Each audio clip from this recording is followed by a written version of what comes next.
Hi, good evening, everyone. Here I am again. This is Mitch, and our topic for tonight is about God's commands is empowered by God's presence. So, ang ating tatalakayin ay magmumula po sa Book of Joshua, chapter 1, verse 9. Sabi dito, "Have I not commanded you?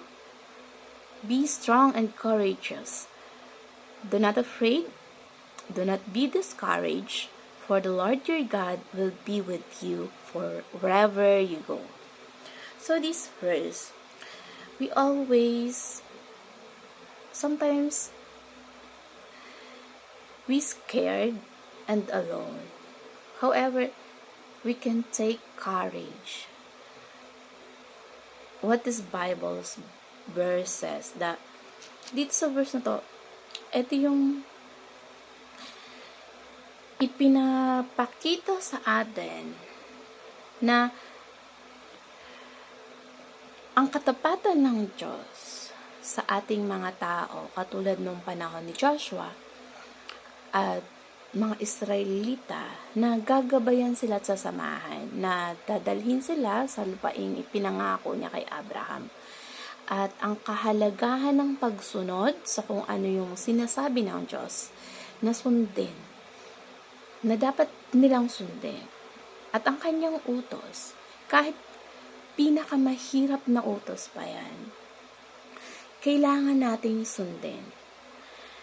Dahil siya yung bahala sa atin habang sinusunod natin yung kautusan niya. Sasamahan niya tayo sa kanyang presensya at tutuparin niya ang kanyang mga pangako sa pamamagitan ng katagumpayan na ibibigay niya sa atin. Kaya nga, sabi niya, magpakatatag at palakasin ang loob.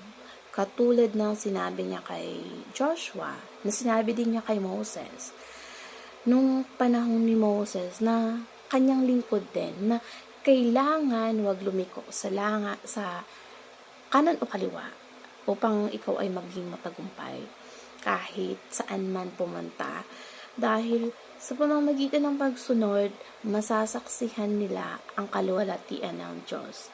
Kailangan ni Joshua na magtiwala at magkaroon ng buong tapang. Dahil ang Diyos ang may kontrol ng lahat. At ang bahagi ng pagiging matatag at pagkakaroon ng mabuting tapang ay nangangahulugan ng pagkakaroon ng tiwala sa ating Panginoon bilang ating tunay na pinagmumulan ng lakas.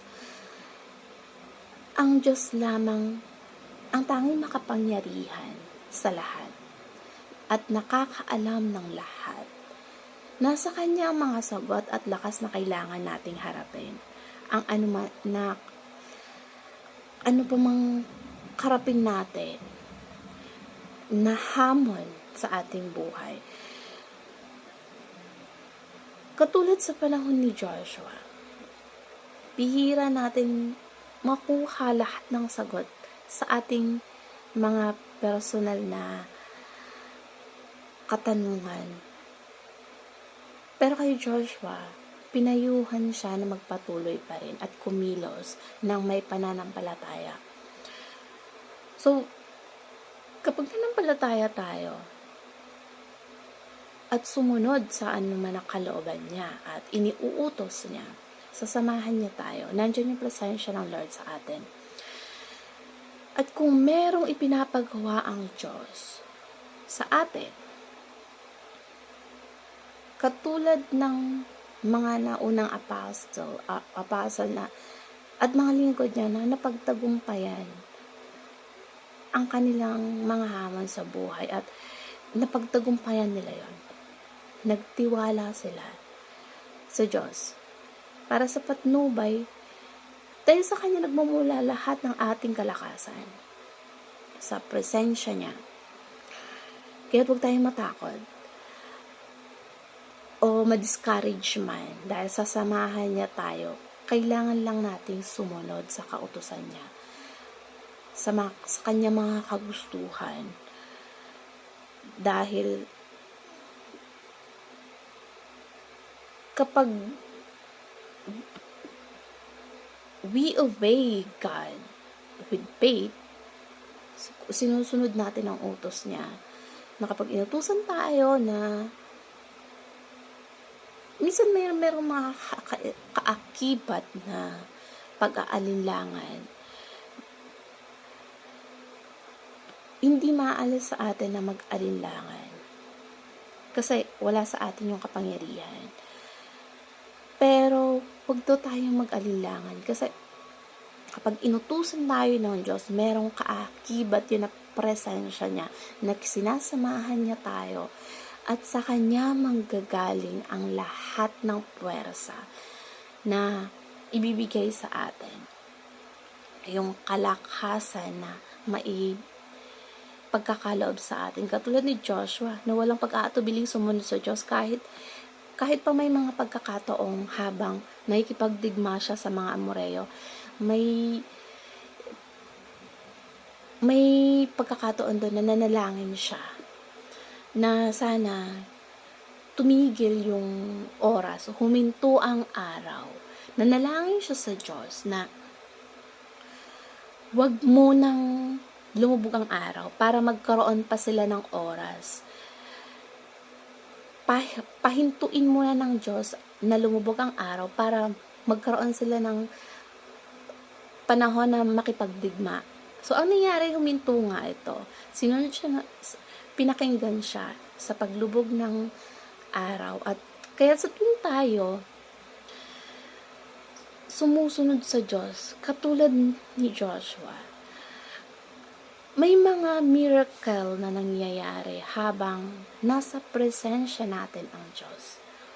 Masasaksihan natin ang Kanyang kaluwalhatian. Siya yung magkukumand sa atin, mag-uutos sa atin na maging malakas tayo. Bibigyan niya tayo ng tapang. At ang Diyos ang laging nandyan lang para sa atin. Once na sinusunod natin siya, napaka-empowered ng presensya niya. Sa kabila ng lahat ng ito, na yung lahat ng pagtitiwala natin sa Kanya, na pagkakaroon ng pagiging matatag, tanggapin natin lahat ng pagdadaanan natin, na kahit may bigat na pagsubok, mga problema na dumarating sa atin, maniwala lang tayo na magtiwala sa kalooban niya. Sapagkat ang pangwakas sa tagumpay ay nasa Panginoon. At siya yung magbibigay sa atin. Hanapin natin ang presensya ng Panginoon na manampalataya tayo. Dahil sa Kanya lamang tayo makakatagpo ng